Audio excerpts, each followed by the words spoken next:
Kanina nanalo ang Team P77 ng 100,000 pesos. At ngayon kasama natin si JC. Siya ang unang lalaban dito sa Fast Money Round. Ang goal nila ay makakuha siyempre ng total cash prize of 200,000 pesos. At panalo rin ng 20,000 ang napiling charity. JC, anong napili ninyo? Angat buhay. Angat buhay. Ayan po, para sa inyo po ito.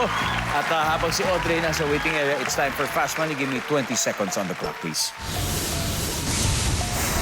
Kung super cheap ang motel, magkano ang bayad sa kwarto sa isang araw? 250. Fill in the blank, wrong, blank. Wrong turn. On a scale of 1 to 10, 10 being the highest, gaano ka kahusay mag-yoyo? 5. Para sa views, may vlogger na willing kumain ng anong insekto? Sa lagubang. Ilang cups ng rice ang kaya mong makabusog sa'yo? 3. Let's go, JC. So, for number 1, magkano ang bayad sa kwarto sa isang cheap motel? Sabi mo, 250. Ang sabi na survey. Meron. Fill in the blank, wrong turn. Survey? Yeah. Gaano ka kahusay mag-yoyo? 1 to 10, sabi mo 5. Ang sabi ng survey? Pwede. Para sa views, may vlogger na willing kumain ng anong insekto sa lagubang. Survey? Meron din. Ilang cups ng rice ang kayang makabusog sa'yo? Sabi mo nga 3. Ang sabi ng survey na. Nice one. Good start, JC. Good start. Let's welcome back Audrey. Hi, Audrey. Are you ready? Yes. All right, Audrey, you know what? JC, he got 70 points, meaning you need 130 more. Simple, diba? Easy. Kayang-kaya mo yan. At this point, makikita na po ng mga manonood ang sagot ni JC. At give me 25 seconds on the clock.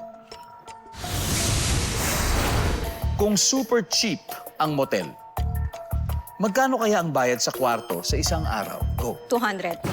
Fill in the blank, wrong blank. Answer.